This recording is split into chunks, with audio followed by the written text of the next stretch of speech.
أستغفر الله رب البرايا أستغفر الله من الخطايا. Ada orang tua yang berkata, "Dan Jeffrey, kalau punya mobil, taruh di garasi, jangan taruh di hati."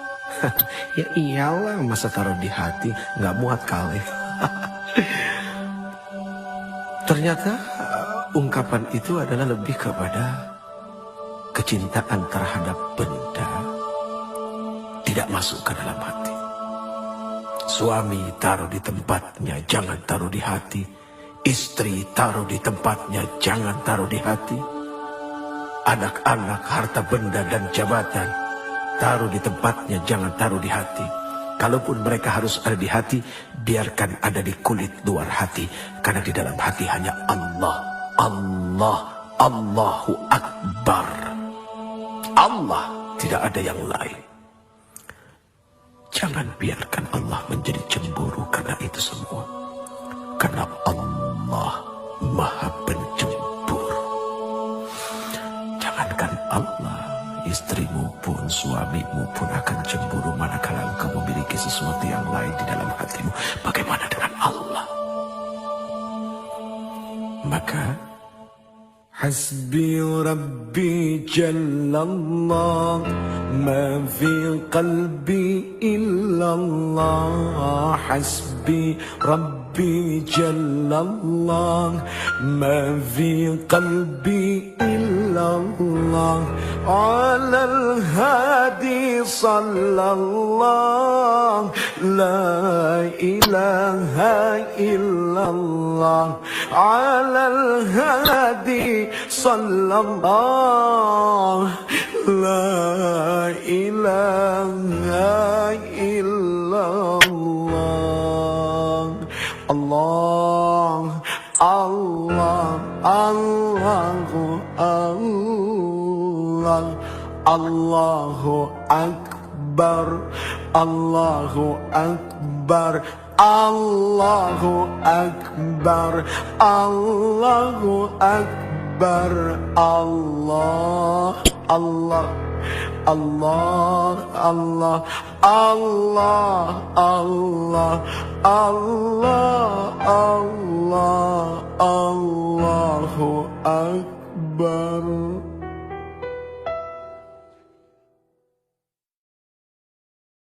Istighfar adalah meminta ampun kepada Allah. Seorang Rasul saja, Muhammad bin Abdullah alaihi salatu wassalam, beliau masih meminta ampun kepada Allah. Bahkan beliau bersumpah, demi Allah, sesungguhnya aku setiap hari senantiasa beristighfar dan memohon ampun kepada Allah. Padahal sudah jelas seorang Rasul sallallahu alaihi wasallam, al-Ba'tsum, orang yang dijamin surganya oleh Allah, masih meminta ampun kepada Allah. Berarti jelas memohon ampun adalah wajib. Apakah kepada Rasul, kepada Nabi, kepada wali, apalagi kepada orang-orang seperti diri ini.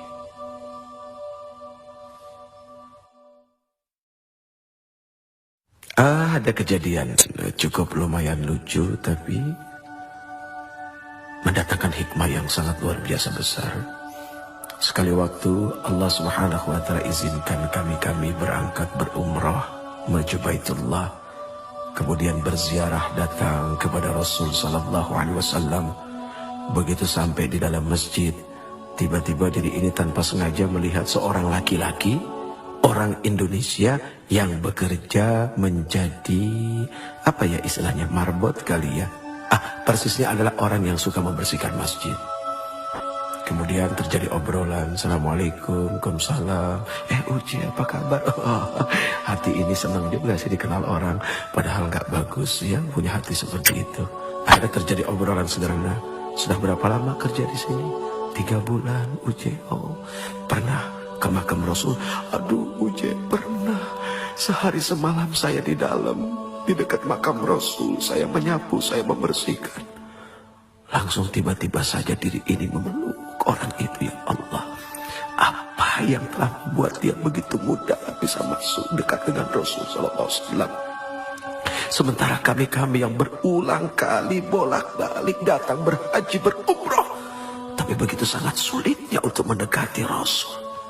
Ada apa? Akhirnya duduk di Raudhah berpikir. Allah berikan jawaban. Oh, ternyata kalau ingin bertemu dengan Rasul, tidak usah bawa uang, bawa pel sama sapu. Bingung kan? Sapu.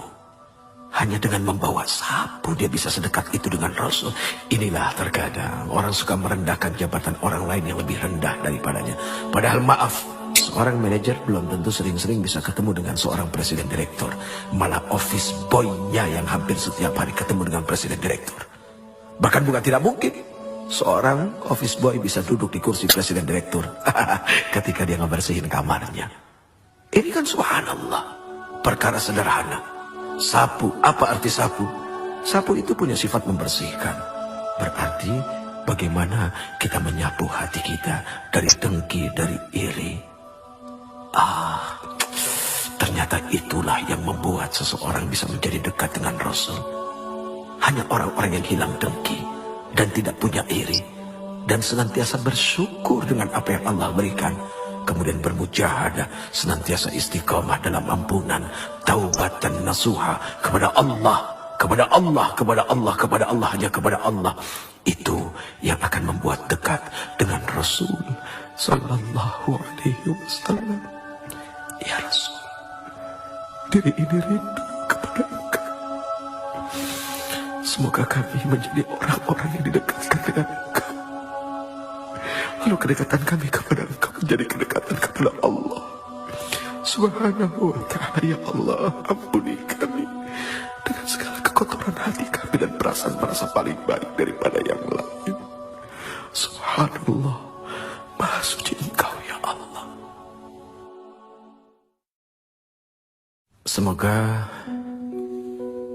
kita dijadikan orang-orang yang pandai mensyukuri apa yang telah diberikannya. Contoh kecil, sekali waktu ada seorang pedagang yang didatangi seorang pembeli, kemudian dia membeli sesuatu yang nilainya kecil saja. Jangan lupa untuk mengatakan, enggak segini kan? Itu kalimat canda kepada Allah. Daripada harus dikeluarkan satu kalimat, masa segini? Itu tanda dari tidak bersyukur dengan apa yang telah diberikan. Manusia wajib bersyukur karena Allah Subhanahu wa ta'ala telah berikan modal yang besar kepadanya. Kalau ada orang yang mengatakan bahwa dirinya tidak memiliki modal, siapa bilang? Mata adalah modal yang dahsyat. Telinga adalah modal yang tak tertandingi. Mulut adalah modal yang sangat berguna. Bagaimana dengan akal, fikiran? Sudah pasti itu bisa menjadi modal kekuatan hidup dunia dan akhirat. Astaghfirullah Rabbal baraya, astaghfirullah